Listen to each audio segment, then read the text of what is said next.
সিরিয়ার কুখ্যাত সেদনায়া কারাগারে 15 জন বেসামরিক নাগরিকের মরদেহ পাওয়া গেছে।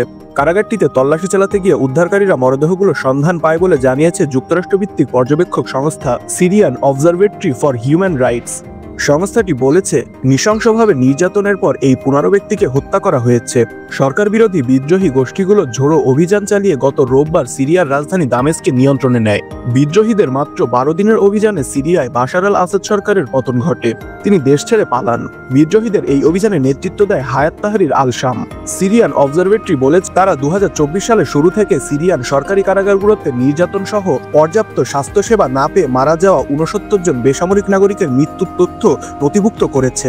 বাশার আল আসাদের আমলে নিখোঁজ হওয়া প্রিয়জনের খোঁজে সিরীয় নাগরিকেরা এখন দেশটির বিভিন্ন কারাগারে ভিড় জমাচ্ছে। এমন প্রেক্ষাপটে কুখ্যাত সেদনায়া কারাগার থেকে 15টি মরদেহ উদ্ধার করা হলো। সেদনায়া কারাগারটি দামেস্কের উত্তরে অবস্থিত।